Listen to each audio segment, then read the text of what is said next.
안녕하세요. 반갑습니다. 오늘 참 좋은 날입니다.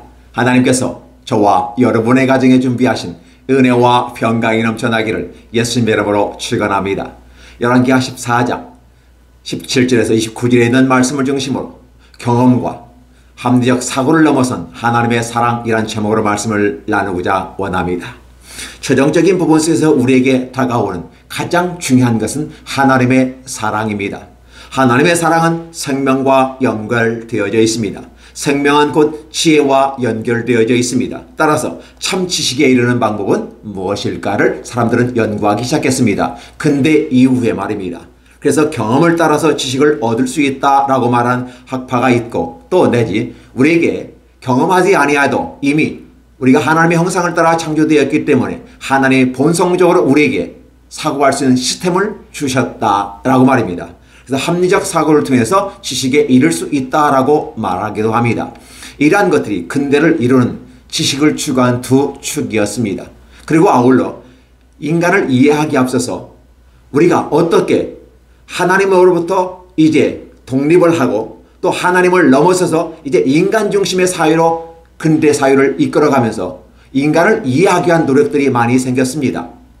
그래서 경험과 합리적 사고를 통해서 우리가 하나님을 이해할 수 없다라는 사실을 우리는 알게 됩니다. 경험과 합리적 사고는 오감각을 가진 우리들의 안에서 지식을 추구하는 데는 일정한 성과를 얻었지만 참 지식에 이르지는 못했다고 얘기합니다. 그렇다면 우리가 어떻게 참 지식을 얻을 수 있을까를 생각해 보면 그것은 우리가 인간이 노력해서 연구해서 얻을 수 있는 영역이 아닙니다. 왜냐하면 인간의 오감각을 가지고 느낄 수 있는 것은 그 안에, 그 영역 안에 있기 때문에 그렇습니다. 오감각을 넘어서는 영역, 영적인 영역, 즉 육감각의 세계까지 이룰 수는 없는 것입니다. 따라서 우리가 하나님의 사랑을 이해하고 우리가 하나님의 사랑을 인지한다고 하는 것은 하나님의 말씀에 근거할 수밖에 없다고 하는 것입니다. 그래서 이 땅의 것에 대해서 연구할 때는 인간의 노력의 방식으로 학문의 방법으로 다에게 연구할 수 있습니다. 그러나 하나님의 세계는 인간의 지식과 지혜로 이룰 수 없음을 얘기합니다. 오직 하나님이 계시해 주셨을 때 우리는 그 뜻을 알게 되는 것이고 그 뜻을 알았을 때 이걸 우리는 지혜라고 말하며 또 생명이라고 말하며 우리가 하나님의 사랑이라고 표현하게 하는 것입니다. 그 교회는 무엇을 얘기합니까? 하나님의 사랑을 얘기합니다. 그래서 예수님께서도 말씀하십니다. 너희가 성경을 상고하거니와 그것은 지식을 추구한 것이 아니다 라고 말입니다. 그러면 무엇일까요? 바로 성경은 바로 그리스도에 대해서 얘기하는 것입니다. 그리스도는 누구입니까? 하나님의 아들 예수 그리스도십니다. 하나님이 보내신 자입니다. 하나님이 보내신 자를 믿고 따르는 것은 하나님의 계획이었고 하나님의 섭리였다는 것입니다. 따라서 왜 하나님이 그리스도를 우리에게 보냈는가라고 하는 이 부분은 바로 성경에 기록되어 있습니다. 하나님은 우리를 사랑하셨다고 하는 것입니다. 그래서 저와 여러분에게 다가오셔서 하나님의 사랑을 얘기해 주시고 그 사랑으로 말미암아 인간은 희망을 가질 수 있다라고 제시하고 있습니다. 그래서 오늘도 우리는 하나님의 말씀을 읽고 하나님의 말씀을 통해서 하나님의 사랑에 이르는 길을 추구해 갑니다. 그래서 우리는 하나님의 말씀에 입각해서 하나님께 가까이 갈 수 있는 것입니다. 근대에 들어서 칼 융이란 분석심리학자가 인간에게는 집단 무의식이 있다고 했습니다. 무슨 소리입니까? 인간 중심으로 신의 중심에서 인간 중심으로 옮겨온 근대 이후에 현대 지금에 이르기까지 인간에 대한 연구를 계속해 왔습니다. 중세시대는 신중심의 사회 속에서 바로 인간은 어떠한 존재인가? 하나님 앞에 서면 의인이고 하나님 앞에 서지 않으면 죄인이다. 이 두 가지 입장을 쓰게 됩니다. 그러니까 죄인이냐 의인이냐라고 하는 중세시대의 신학의 두 축의 역사가 근대에 넘어오면서 인간 중심으로 바뀌니까 죄인이냐 의인이냐에 대한 관심은 사라져버리고 인간은 도대체 어떠한 존재인가를 연구하기 시작했고 그러한 연구가 이어졌습니다. 정신 분석적인 부분 속에서 개인주의 차원에서 또 분석심리학적인 부분 속에서 때는 극학적으로 또는 행동주의적으로 다양한 학자들이 연구를 시작했습니다. 그런데 칼 융이라는 학자는 이렇게 말합니다. 우리들의 마음속에 집단 무의식이 있다고 합니다. 자, 집단 무의식이 무엇일까요? 한 사회를 이루고 한 국가를 이루는 공동체 사회 속에서 어떻게 건강하고 행복하고 아름다운 사회를 만들 것인가 라고 하는 그 부분 속에서 하나의 시스템이 우리 안에 내재됐다는 것입니다. 그러니까 우리는 잘 모르는데 이미 우리 안에는 이러한 것들이 있습니다. 예를 들면 인과 응보라고 하는 것입니다. 그것은 무엇일까요? 과거에 내가 어떤 것을 선택했던지 간에 그 선택에 대한 책임이 내게 따른다는 것입니다. 그래서 과거의 내 선택은 오늘의 현재의 모습이다라고 말하는 것이고, 이러한 모습 가운데 원인과 결과에 따라서 어떤 결과가 맺어진다라고 표현하는 것입니다. 그리고 아울러서 이 세상은 권선징악이라는 이름으로 흘러왔습니다. 즉 선을 가르치고 악을 징치한다라는 것입니다. 왜 그럴까요? 선을 행하면 좋은 결과를 맺을 것이고 악을 행하면 나쁜 결과를 맺을 것이다. 따라서 악한 자들이 자신의 욕심을 따라 욕망을 따라 가는 그 길에서 제어받을 수 있는 이 길이 공동체 안에서 그래서 함께 만들어가는 집단 무의식이라고 합니다. 그러면 저와 여러분들에게 이 집단 무의식이 발동할 때 우리는 그걸 따라가 줘야 됩니다. 그 사회의 가치라고도 볼 수 있을 것입니다. 그래서 우리는 권선징악이죠. 즉 선을 권하는 이 사회가 아름다운 사회입니다. 그런데 우리는 이 사회를 바라보면서 과연 선을 권하는 사회가 됐을까요? 오히려 악을 권하는 사회는 아닐까요?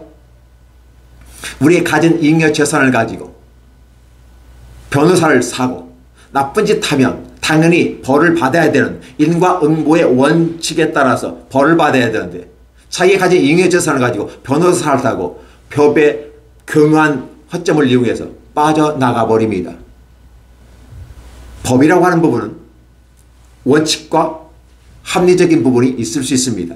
그래서 작은 잔챙이는 다 잡아들이는데 큰 고기는 다 놓쳐버리는 것이 현재 법은 아닌가?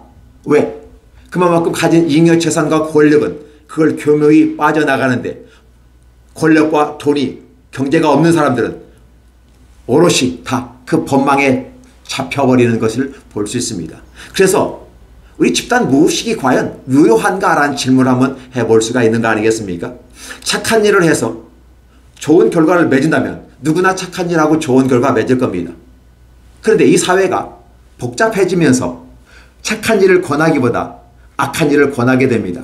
또 악한 자가 잘 되는 모습을 보면서 배가 아프기도 합니다. 어떻게 저 악한 행동을 하는 사람이 저렇게 잘 살 수가 있을까? 인간 같지 않은 사고와 구조 속에서 행동하는 사람이 어떻게 저렇게 부유하게 잘 살 수 있을까? 인간 같지 않은 사람들이 판을 치고 있고 인간 같지 않은 사람들이 높은 자리에 앉아 있으니까 그 앞에서 우리는 어떻게 해야 될까? 가치가 혼동되게 됩니다. 그래서 예전에는 어른들을 바라보면 아동 청소년들이 인사를 하게 되어 있습니다. 이놈! 어른들을 보면 인사해야지 라는 것이 기본이었습니다. 그런데 인사는커녕 오히려 어른들이 피해갑니다. 아이들을. 왜 그럴까요? 아이들이 악하니까. 어떤 악함을 보입니까? 그들이 보고 배워야 될 권선징악이나 인과응보의 어떤 그 결과로서 착하게 살고 바르게 살아야 행복하고 아름다운 거야 라는 가르쳐주지 않는 이 사회, 오히려 악한 자가 더 득세할 수 있고 힘 있는 자가, 능력 있는 자가, 돈이 있는 자가, 권력 있는 자가, 따라서 오직 우리의 큰 목적은 무엇이다? 돈을 가지는 것이고 두 번째 권리를 가지는 것이고, 그래서 돈과 권력을 가지면 어떠한 것도 피해갈 수 있어. 이게 이 사회의 모습은 아닌가 싶습니다. 그래서 기본적인 사회 속에서 집단 무의식이 발동하게 되고 그래야 건강한 사회를 만들어간다고 하는 이 부분은 굉장히 좋은 부분입니다. 그래서 하나님 말씀을 따라 오늘 나아가면 굉장히 멋있는 결과를 가져와야 되는데 하나님 말씀을 따라 가져왔는데 좋은 결과 없는 것처럼 느껴질 때도 있고 하나님 말씀대로 따라가지 않는데 잘 되는 경우도 있다는 사실을 오늘 볼 수가 있습니다. 이스라엘 왕 여호아스의 아들 요아스가 죽은 후에 유다의 왕 요아스의 아들 아마샤가 15년 동안 생존했습니다.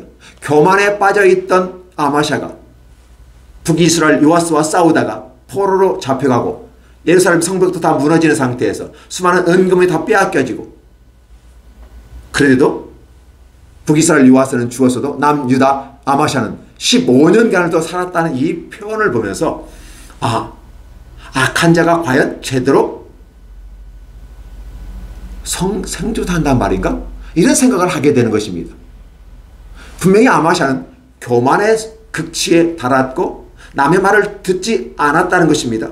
그래서 결국 전쟁에 패했습니다. 그런데도 살아서 생존했다. 이 말까지만 듣는다면 저와 여러분들은 실패할 수 있어도 포로가 될 수 있어도 오히려 더 15년을 더 생존하였다는 느낌을 받기 때문에 죄를 짓고 교만의 극치에 달하는데 더 담대해지지 않을까를 생각해 봅니다. 그런데 이런 아마샤가 남유다에 들어와서 다시 왕권을 강화시키려고 노력하지만 여전히 아마샤의 행적에 대해서 이스라엘 남유다의 사람들이 받아들일 수가 없는 것이죠. 물론 여기서는 예루살렘에서 무리가 그를 반역한 거로라는 표현을 썼지만 그가 그래서 라기스로 도망했습니다. 근데 이 반역한 자들은 어떻게 됩니까? 아마샤를 죽입니다. 라기스까지 도망가는 죽입니다. 막 권력 다툼에서 진 것으로 표현됩니다. 아마샤가 북이스라엘 요아스와 싸우지 아니하고 좀 추스리고 백성들을 생각했다면 이 반역이라는 단어가 나올까? 나오지 않았을 것입니다. 오직 자기의 욕심과 욕망으로 내가 10,000명을 죽였고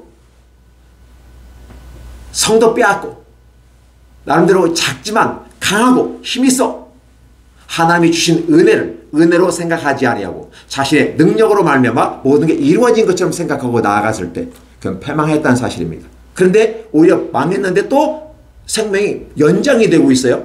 이러한 상태에서 악한 짓을 해도 괜찮은 거 아닌가? 이런 생각을 하게 될 수 있습니다. 그런데 결국은 반역죄로 라기스에 가서 죽었다라고 합니다. 그리고 왕으로서 죽었으면 예의를 갖춰서 와야 되는데 반역의 한 모습 속에서 전쟁에 즉 정적에 의해서 죽었기 때문에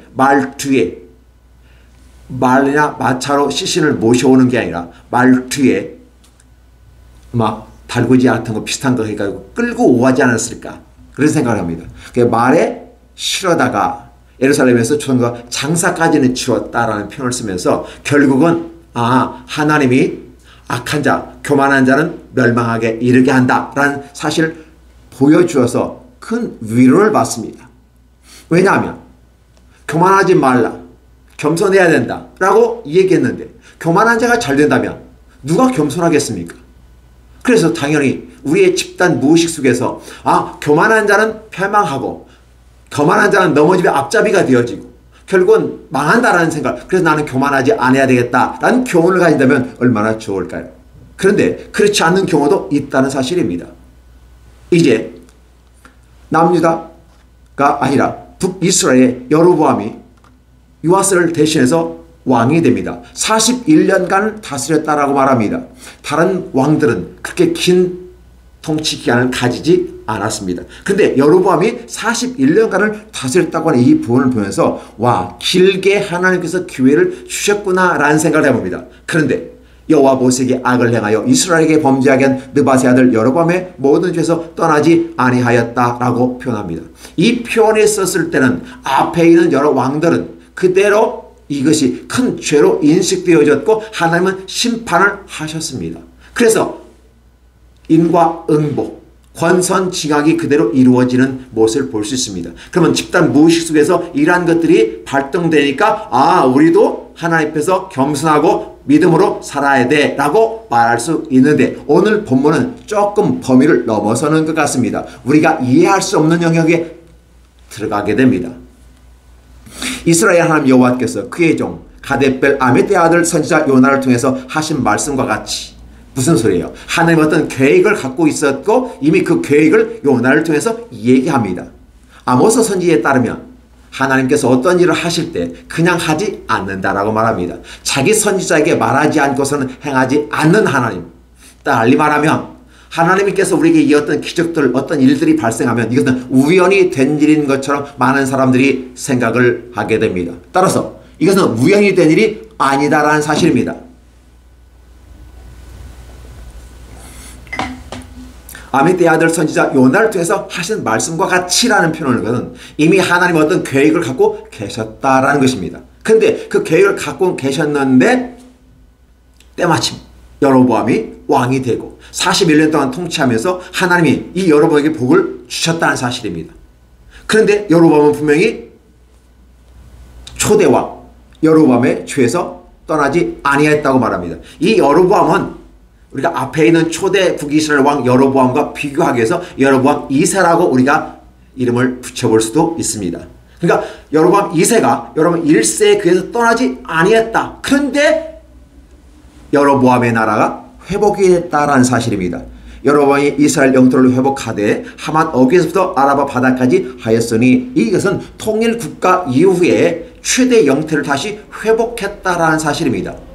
그런데 여로보암이 하나님 보시기에 여로보암의 죄에서 떠나지 아니했다라고 말했는데도 불구하고 어떻게 이러한 복을 주셨을까? 이해가 되지 않습니다. 그래서 오늘 성경은 이렇게 말합니다. 이는 여호와께서 이스라엘이 고난을 심하게 받아 매인자도 없고 노인자도 없고 이스라엘 도울 자도 없음을 보셨고 또 여호와께서 이스라엘을 천하에서 없애하겠다고는 아니하셨으므로 요아스의 아들 여로보암으로 구원하게 하심이라. 무슨 소리예요? 분명히 여로보암이 하나님 보시기에 악한 왕이었습니다. 여로보암의 죄에서 떠나지 아니했다. 여러분의 3대 정책에서 떠나지 아니했다라는 거죠. 그래서 이스라엘 백성들을 오히려 범죄하게 만들었던 왕이 여로보암이에요. 그렇다면 여로보암은 당연히 망해야만 하지 않을까요?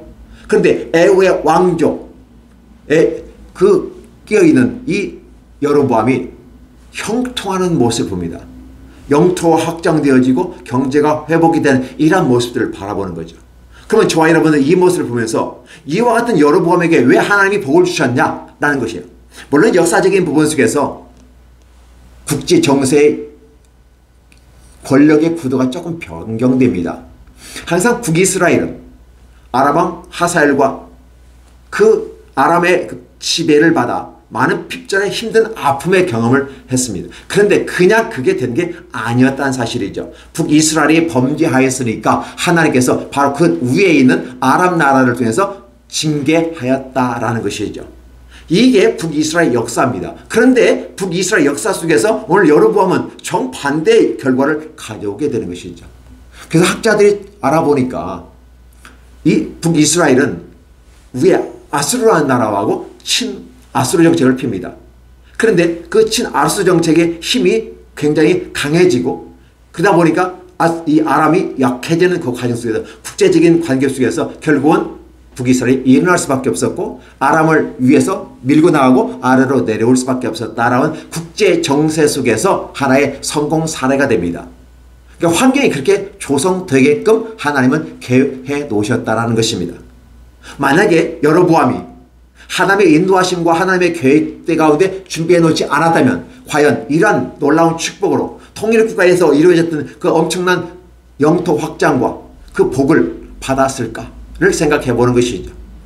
만약 우연히 여로보암이 능력이 탁월하고 위대해져서 마치 오므리의 왕가에서 아합의 왕처럼 그렇게 강력한 힘으로 했다, 그 능력으로 했다라고 말할 수도 있을 것입니다. 그런데 하나님께서는 이미 아미떼 아들 요나를 통해서 그렇게 해주시기로 약속을 했다라는 것이었어요.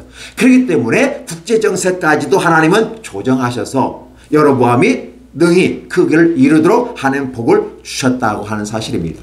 그런데 하나님이 복을 주시는 것은 여로보암이 선한 왕이 되어서 복을 주신 게 아니라 악한 왕임에도 복을 주신 이유는 뭐다? 여호와께서 이스라엘 보니까 여로보암 이후로 여러 왕조가 이어지는 가운데 계속해서 그들이 세운 왕으로 말미암아 이스라엘 백성들이 핍절한 삶을 살아가는 그 모습을 보면서 참고 참았지만 너무 참지만 하나님의 입장에서는 참았어요. 그런데 이스라엘 백성 입장에서는 어떻게 돼요? 계속해서 아람의 침공을 말미암아 핍절한 삶을 살아가게 되는데 너무 심한 거예요. 그래서 노인자도 매인자도 도울자도 없음을 보셨다. 불쌍히 여기는 것이죠. 근데 재밌는 건 뭐냐면 그 다음 절을 보면 14절이 이렇게 말합니다. 여호와께서 이스라엘의 이름을 천하에서 없애야 하겠다고는 아니하셨으므로. 무슨 소리예요? 이미 하나님께서 원하시는 부분은 북이스라엘이 잘못된 거에 대해서는 심판하십니다. 인과 응고의 그 길을 그대로 하나님이 인정해 주시는 것입니다. 그런데 하나님께서 이스라엘 사람들을 없애야겠다고는 아니했다고 하는 하나의 법적 해석을 가지고 들게 되는 것이죠. 만약에 하나님께서 이스라엘을 모압과 암몬은 이 땅에서 멸절시키겠다고 얘기했습니다. 그래서 역사 속에서 모압과 암몬은 사라져버렸습니다. 모압과 암몬은 악한 자의 후손으로서 하나님은 존재시킬 수가 없었습니다. 그런데 이스라엘은 없애겠다는 말을 하지 않았다는 거죠. 그러면 이것은 뭐냐면 하나님께서 이스라엘을 도우려는 접근을 하고 있다는 사실을 볼 수가 있어요. 북이스라엘이 악한 짓을 했어요.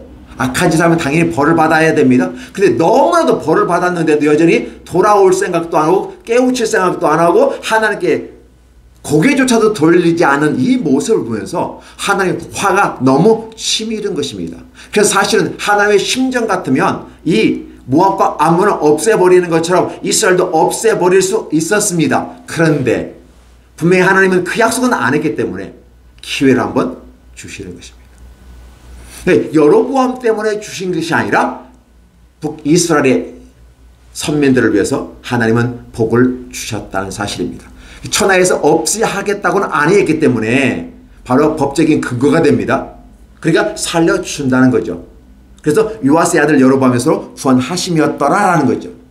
그러면 우리가 여로보암이 악한 왕인데도 잘 되는 그 모습을 보면서 그쪽으로 해석을 해가면서 봐라, 여로보암도 악한 왕인데도 불구하고 하나님은 복도 주시는 거다. 아니면 하나님은 없다.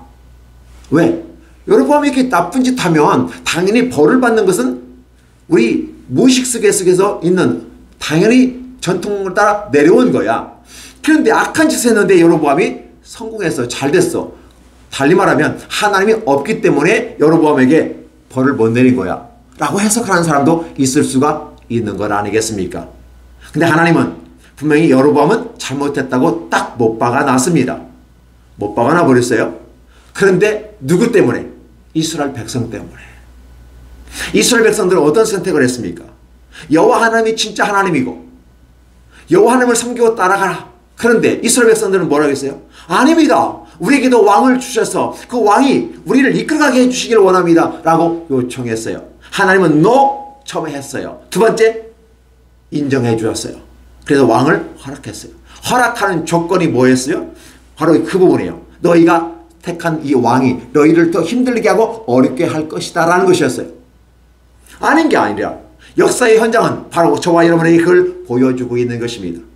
인간이 선택한 왕이 이스라엘 백성들을 선하고 아름답게 행복한 세계로 생명의 길로 하나님의 사랑을 이끌어가는 것인가? 아니다라는 사실을 알려주는 것이죠. 사실은 이 왕이라는 개념은 여호와의 전에 이스라엘 백성들을 이끌고 들어가는 하나의 지도자입니다. 이스라엘 백성들이 잘 사느냐 못 사느냐는 것은 이 왕의 선택에 따라 달라지게 되는 것이죠. 근데 여로보암 역시도 역대 왕들처럼 나쁜 짓은 골라서 다 한다는 거예요. 특별히 이스라엘 백성들이 죄를 짓게끔 하고 있다라는 거예요. 그 죄는 영적인 죄를 얘기하는 것이고 그건 우상숭배를 얘기하는 것이고 우상숭배는 곧 교만이라고 얘기하고 있고 그에 따라서 여로보암은 교만한 왕이 아니겠습니까? 그러면 하나님께서 이 여로보암 하나 때문에 북이스라엘을 더 비참하게 더 벌을 내릴 것인가 라고 했을 때 하나님은 여기에서 궁일로 다가오고 계시는 것입니다. 사람들은 이렇게 생각합니다. 분명히 죄를 지었으면 벌을 받아야 됩니다. 착한 일을 권했는데 착한 일을 안 했기 때문에 벌을 받아야 됩니다. 하나님 말씀을 주셨는데 그 말씀대로 하지 않았기 때문에 벌을 받아야 됩니다. 역대 모든 왕들이 그렇게 해왔습니다. 그러면 오늘 여로보암도 그렇게 돼야 되는데 여로보암은 오히려 나라를 다윗 때 시대처럼 솔로몬의 시대처럼 확장 번창하는 이 놀라운 축복을 주셨다는 사실입니다. 그래서 사람들은 오해를 하기도 합니다. 왜 여로보암에게는 그렇게 했느냐는 것이에요. 그래서 하나님은 받아들일 수가 없다고 얘기합니다. 우리가 어떻게 만들어진 이 무의식 속에 만들어진 그런 나름대로 시스템이 있는데 이것을 하나님이 부셔버리냐고요. 하나님이 스스로 만든 이걸 스스로 부시는 것은 이게 언어도당이잖아요. 말이 안 되는 거 아니겠습니까? 그래서 하나님을 거부하기도 하는 것입니다. 그런데 오늘 이 말씀을 주신 하나님은 어떠한 모습일까요? 이스라엘 백성들을 불쌍히 여기시는 것입니다. 너무너무 불쌍히 여기는 것입니다. 도대체 인간의 힘으로 하나님의 축복과 은혜와 그 사랑 속에 머물 수 없는 상태에 빠졌을 때 어떠한 것으로 되지 않아요. 역대 왕들은 그랬잖아요. 여호와께서 이들에게 벌을 주시는데 내가 어떻게 하겠는가? 이렇게 이야기한 북이스라엘 왕들이 수두룩했습니다. 그러면 하나님이 드디어 나타나야 되지 않을까요? 진짜 여로보암이 진짜 왕인가? 아니면 하나님이 진짜 왕인가를 보여주는 것입니다. 근데 인간들은 죄를 지은 여로보암의 치세 때에 그렇게 번성과 축복을 주셨기 때문에 거부할 수도 있다는 사실이에요. 그러나 하나님의 입장에서는 여로보암이 잘해서 복을 주신 게 아니라 악하지만 또 여기서 벌을 준다면 북이스라엘 사람들이 너무 피폐해지고 너무 힘들어지고 너무 고통스럽기 때문에 자신의 사랑하는 아들, 딸들을 더 이상 힘들게 하기 싫어서 여로보암에게 복 아닌 복을 주시는 겁니다. 그러니까 여로보암은 이 생각을 할 수도 있습니다. 내가 여호와를 믿지 아니하고 이스라엘 사람들이 범죄하게 하고 우상 숭배하게 하는 그 길을 갔는데도 내게 복을 주셨다라고 스스로 생각할 수도 있을 것입니다. 근데 하나님은 그렇게 생각하지 않아요. 하나님 이스라엘 백성들을 사랑하십니다. 어떠한 조건과 근거가 없어요. 그럼에도 불구하고 하나님은 그를 사랑하셨다라고 하는 것입니다. 그래서 우리 하나님의 사랑은 어떤 경험과 합리적 사고를 통해서 지식에 이르는 방식으로 하나님께 올라가는 그런 방식으로 하나님을 알 수 있는 것이 아니라 우리 하나님이 직접 내려오셔서 말도 되지 않는 일들, 이 땅에 이미 하나의 무의식 속에서 잠재된 이 사회를 이루는 시스템이 있어요. 이 시스템. 이 시스템을 깨면 안 되는데 하나님 이 시스템을 부수고라도 들어와서 이스라엘 백성들에게 복을 주시겠다고 하는 하나님의 사랑을 얘기하고 있는 것입니다. 이런 부분에 대해서 인간은 거부하는 종류의 20%의 사람들이 있습니다. 그리고 아울러 하나님의 이 아름다운 놀라운 이 모습을 보면서 20%의 사람들은 하나님 감사합니다. 그 20대가 누굴까요? 20%대가 바로 아미떼와 아미떼 아들 요나와 그 하나님을 추종하는 자들. 그들은 박수 칠 겁니다. 북이스라엘이 아무것도 없는데도 불구하고 그렇게 다가와서 은혜를 주신 하나님을 찬양할 것입니다.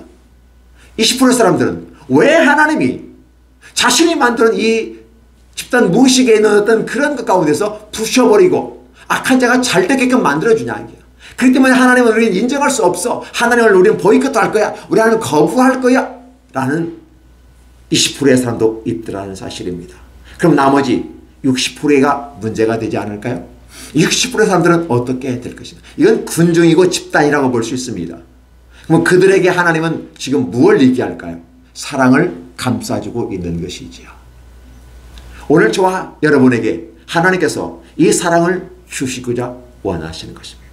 그래서 오늘 하나님께서는 죄로 말미암아 더 이상 희망이 없는 그들에게 친히 다가오셔서 하나님의 법적 해석을 하면 내가 그들을 멸하겠다고 하지 아니하였기 때문에 도울 수 있는 그 가능성을 가지고 들어와서 북이스라엘에게 복을 주고 있다는 사실입니다. 우리는 이런 모습을 보면서 하나님이 얼마나 위대하신가를 볼 수 있어요. 이러한 모습들을 바라보면서 저와 여러분은 어떠한 것을 느낄 수 있을까요? 이 땅을 살아가는 사람들입니다. 아까 근대에 넘어 들어오면서 신중심에서 인간 중심으로 인간을 연구하기 시작했습니다. 정신분적으로 프로이드가 연구하면서 또 아들러도 같이 개인적인 차원에서 분석을 합니다. 칼류 같은 경우는 분석심리학을 통해서 같이 합니다. 반드라 같은 경우는 교육을 통해서 인간을 더 행복하게 만들어가려고 노력합니다.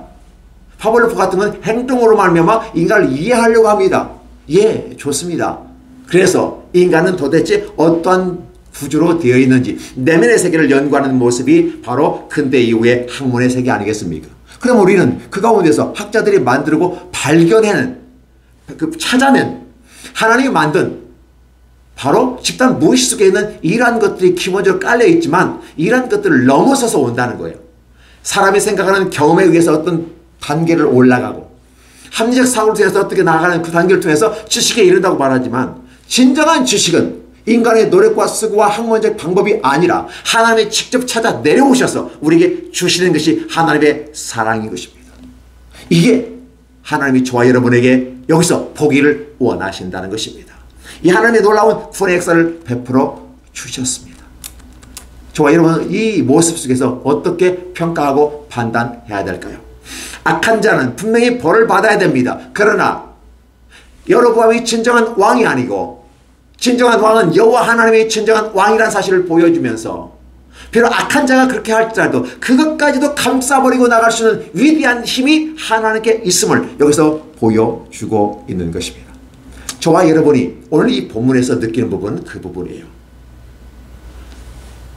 인간의 어떤 조건과 환경으로 말미암아 하나님께 이를 수 있다라고 하는 이 부분 속에서 또 인간은 이해를 통해서 인간을 이해하고 하나님께 더 영광을 돌리는 그런 모습으로 함께 나아가기를 원하는 것입니다. 인간으로서는 하나님께 나아갈 수 없음을 단적으로 보여주시는 것입니다.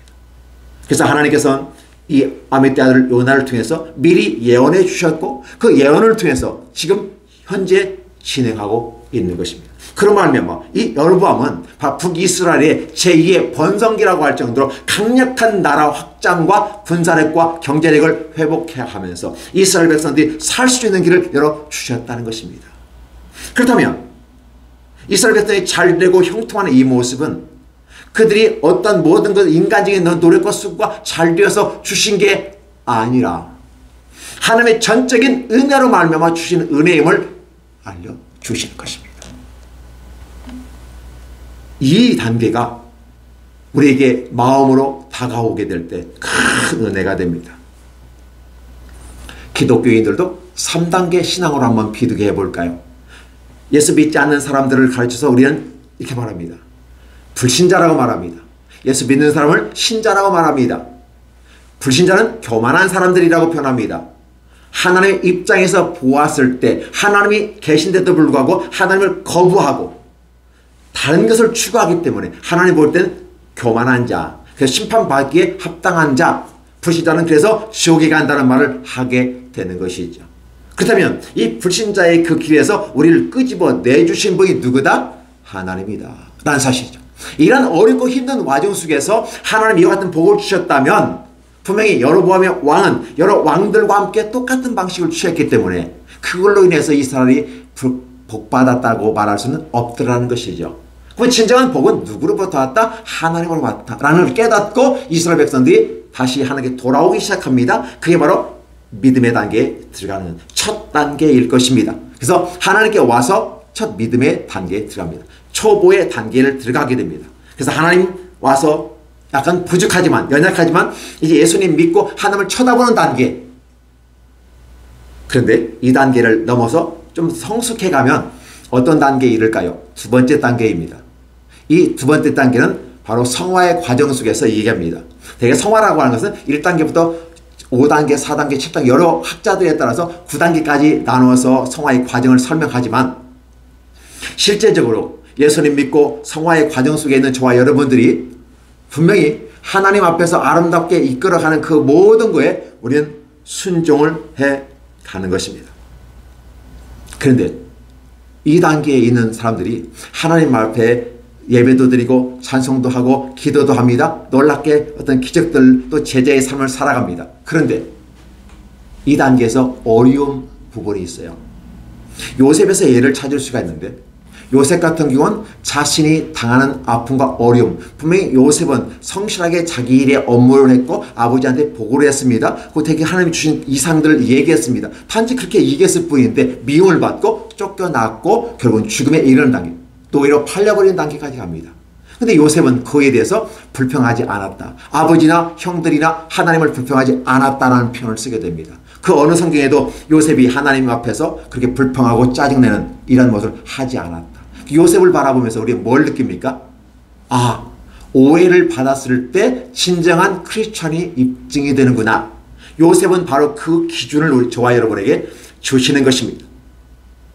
나중에 여러분이 창세기를 읽어보시면 이 모든 것은 하나님께서 이미 요셉을 통해서 이루고자 원하셨다. 그래서 누구도 원망하지 않았다.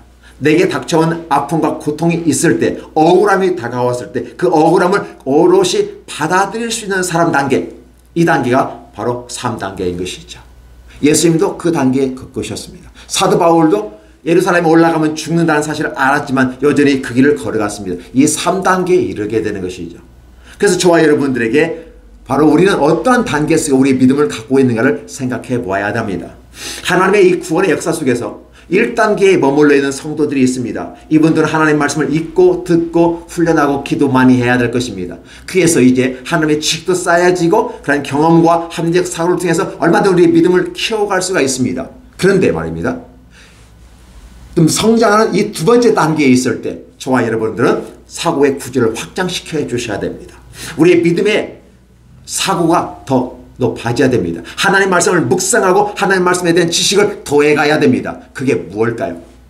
과연 기독교인 힘들고 어려운 와중 속에서 어렵고 힘든 일을 당했을 때도 하나님 옆에 하나님을 원망하지 아니하고 아버지를 원망하지 않고 형제들을 원망하지 않던 요셉의 단계에 이르는 것입니다. 이게 3단계에 이르게 되는 것이죠. 이 3단계에 이르렀을 때 하나님의 역사가 보이게 되는 것이죠.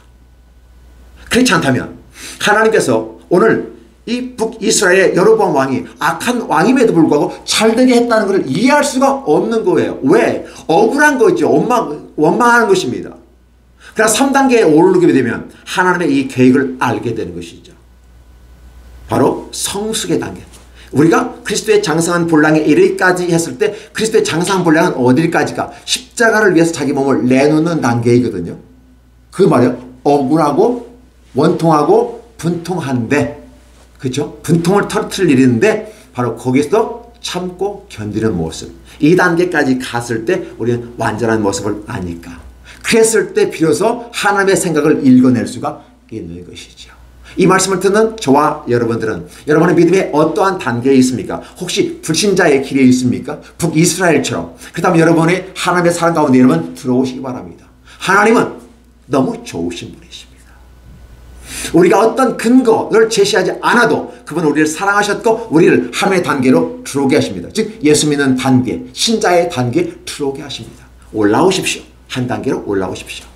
그리고 이 한 단계 올라오는 초보자들인 초보의 믿음을 가진 분들은 이제 장성한 분량으로 한번 올라가 보시면 어떨까요? 기독교인들이 되게 여기서 많이 무너집니다. 이 단계를 넘어서 기독인의 단계에 들어가야 됩니다. 바로 그 무슨 말일까요? 억울한 일이 당했을 때도 이해가 되지 않아도 경험상으로 합리적으로 이해가 되지 않더라도 하나님께서 그렇게 들어오셨을 때는 하나님의 놀라운 계획이 있겠구나라고 생각하며 하나님의 관점에서 바라볼 수 있는 눈이 열려지게 되는 것입니다. 요셉은 그런 길을 걸었고 사도 바울 역시 그 길을 걸었습니다. 예수님은 당연히 그 길을 걷었던 것이죠. 그렇다 보면 저와 여러분은 바로 이런 모습 가운데 우리가 더 성장해야 하지 않을까. 하나님이 이 땅에 어떤 질서와 시스템을 만들어 놓으셨는데 그걸 깨부수면서까지 이 땅에 개입을 하시고 이 땅에 들어와서 우리의 부족함을 채워 넣는 모습. 무엇로 채워 넣나요? 십자가의 사랑으로 채워 넣어버리는 것입니다. 그 십자가는 그냥 주어진 것이 아니라 하나님의 희생을 가져오게 되는 거죠. 하나님의 십자가가 보이지 않고 하나님의 희생이 보이지 않으면 여러분들은 원통하고 원망하며 분해할 것입니다. 왜 악한 자가 저렇게 잘 되는가라고 말입니다. 그러나 하나님께서 이 여로보암에게 복을 주실 때는 그냥 주신 게 아니라 자신이 만든 시스템을 부수고 들어오는 이 아픔의 현장, 그리고 그 들어올 때 그냥 들어오는 게 아니라 자신의 독생자 예수 그리스도를 십자가에 못 박게 죽이는 그 심장을 이루어 가서 바로 북이스라엘을 살려내고 있다는 사실입니다. 이게 바로 구약의 내용과 신약의 내용이 연결되어져 나가는 아름다운 모습인 것입니다. 하나님께서 에브라임 손으로 구원하십니다. 하나님께서 에브라임의 손으로 구원하셨다고 하는 것입니다. 여로보암이 구원했다는 말이 아닙니다. 그렇다 보면 오늘 저와 여러분들은 어떻게 할까요? 우리의 경험에 의해서 우리의 합리적 사고를 통해서 하나님께로 이뤄가는 것이 아니라 진정한 하나님이 우리에게 오셔서 자신의 사랑을 주시는데 그게 십자가의 사랑이고 그 십자가의 사랑이 바로 말도 안 되는 왜 주님은 나를 위해서 십자가에 못 박혀 죽으셨나? 왜 주님은 나를 사랑하셨나? 왜 주님은 죽으셔야만 했는가? 내가 누구이고 한데 내가 무엇이기에 주님은 그렇게까지 나를 사랑했는가? 라고 했을 때 그 옆에 뭐가 나와요? 십자가의 고열이 있는 것이죠. 생명을 내어놓는 이 모습이 여기에 주게 됩니다. 하나님의 역사 속의 개입이라고 하는 부분은 그렇게 하나님의 이것을 부시면서까지도 들어오시는 하나님의 사랑이 여기에 녹아 있는 것입니다. 하나님은 이와 같이 저와 여러분에게 주십니다. 여로보암의 남은 사적과 모든 행한 일과 싸운 엽적과 다메섹을 회복하고 그 이전에 유다에 속했던 하맛 이스라엘에 돌린 일을 다 이스라엘 왕에게 그런 모든 걸 다 역대지에 다 기록했다라고 말합니다. 맞습니다. 그러나 여전히 하나님은 여로보암은 그 조상의 길로 갔어요. 죄의 길로 갔어요. 역사는 그냥 흘러갑니다. 이 역사의 흐름 속에서 하나님이 저와 여러분의 삶에 개입을 하시고 저와 여러분의 삶에 들어오십니다. 그래서 저와 여러분과 함께 하기를 원하십니다. 행복하기를 원하십니다. 하나님의 사랑 가운데 임하시기를 원하시는 것이죠.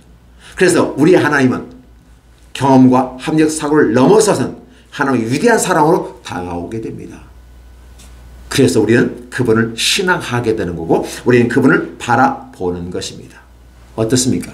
오늘 저와 여러분이 이 말씀을 들으시고 예수 그리스도를 믿으시고 그 단계 한 단계 현 단계에서 올라오시기 바랍니다. 초보의 단계는 두 번째 단계에 올라오시기 바랍니다. 그리고 최고의 우리의 단계 세 번째 단계까지 그리스도의 십자가의 모습으로 다가오시는 그분을 여러분 한번 보셨으면 좋겠어요. 사도 바울은 우리에게 이렇게 말합니다. 나는 그리스도에 의해서 자유인이 됐다. 그럼 세 번째 단계에 이르으면 나는 자유인의 신분이지만 나는 종의 신분으로 내 자신을 낮춘다. 결국은 그 단계에 들어가줘야 우리가 하나님의 사랑을 제대로 이해할 수 있겠다. 역사 속에서 하나님이 나타나셔서 저와 여러분에게 주신 이 아름다운 놀라운 하나님의 사랑이 저와 여러분의 마음속에 여러분의 삶에 넘치기를 예수님의 이름으로 축원합니다. 기도하겠습니다. 하나님 아버지 감사합니다. 우리를 사랑하셔서 큰 은혜와 권능으로 이끄시며 우리에게 사랑을 베풀어 주셨습니다. 그 사랑이 우리가 잘나서 똑똑해서 위대해서 주신 것이 아니라 잘한 게 있어서 주신 게 아니라 못했고 부족하고 연약했음에도 불구하고 주시는 그럼에도 불구하고 주시는 이해할 수 없는 하나님의 사랑이 우리에게 임했다는 사실입니다. 그래서 우리는 감사하고 감격할 수밖에 없는데 우리가 이 사랑에 거하게 하여 주옵소서. 그러나 우리가 이 땅에서 도덕과 윤리와 상식에 입각해 보면 보다 성숙하고 성화하려는 아름다운 모습으로 가기를 원합니다. 주님의 놀라운 은혜를 구합니다. 그러나 연약하고 부족한 우리가 하나님께 더 가까이 가는 그 길에서 주의 손길을 내밀어 주시고 우리의 손을 붙잡아 주께로 이끌어 주시옵소서. 예수님의 이름으로 기도하옵나이다. 아멘. 안녕하세요. 반갑습니다. 오늘 참 좋은 날입니다. 하나님께서 저와 여러분의 가정에 준비하신 은혜와 평강이 넘쳐나기를 예수님의 이름으로 축원합니다. 열왕기하 14장 17절로 29절까지 낭송합니다. 이스라엘의 왕 여호아하스의 아들 요아스가 죽은 후에도 유다의 왕 요아스의 아들 아마샤가 15년간을 생존하였더라. 아마샤의 남은 행적은 유다 왕 역대 지력에 기록되지 아니하였느냐. 예루살렘에서 무리가 그를 반역한 거로 그가 라기스로 도망하였더니 반역한 무리가 사람을 라기스로 따라보내 그를 거기서 죽이게 하고 그 시체를 말에 실어다가 예루살렘에서 그의 조상들과 함께 다윗성에 장사하니라. 유다 온 백성이 아샤라를 그의 아버지 아마샤를 대신하여 왕으로 삼으니 그때 그의 나이가 16세라. 아마샤가 그의 조상들과 함께 잔 후에 아샤라가 엘랏을 건축하여 유다에 복귀시켰더라. 유다의 왕 요아스의 아들 아마샤 제15년에 이스라엘 왕 요아스의 아들 여로보암이 사마리아에서 왕이 되어 41년간을 다스렸으며 여호와 보시기에 악을 행하여 이스라엘에게 범죄하게 한 느밧의 아들 여로보암의 모든 죄에서 떠나지 아니하였더라. 이스라엘 하나님 여호와께서 그의 종 가드헤벨 아미떼 아들 선지자 요나를 통해서 하신 말씀과 같이 여로보암이 이스라엘 영토를 회복하되 하맛 어귀에서부터 아라바 바닷까지 하였으니 이는 여호와께서 이스라엘의 고난이 심하여 매인자도 없고 노인자도 없고 이스라엘을 도울 자도 없음을 보셨고 여호와께서 또 이스라엘 이름을 천하에서 없이 하겠다고는 아니하셨으므로 요아스의 아들 여로보암의 손으로 구원하심이었더라. 여로보암의 남은 사적과 모든 행한 일과 싸운 업적과 다메섹을 회복한 일과 이전에 유다에 속하였던 하맛을 이스라엘에 돌린 일은 이스라엘 왕 역대 지력에 기록되지 아니하였느냐. 여로보암이 그의 조상 이스라엘 왕들과 함께 자고 그의 아들 스가랴가 대신하여 왕이 되니라. 열왕기하 14장 17절로 29절까지입니다.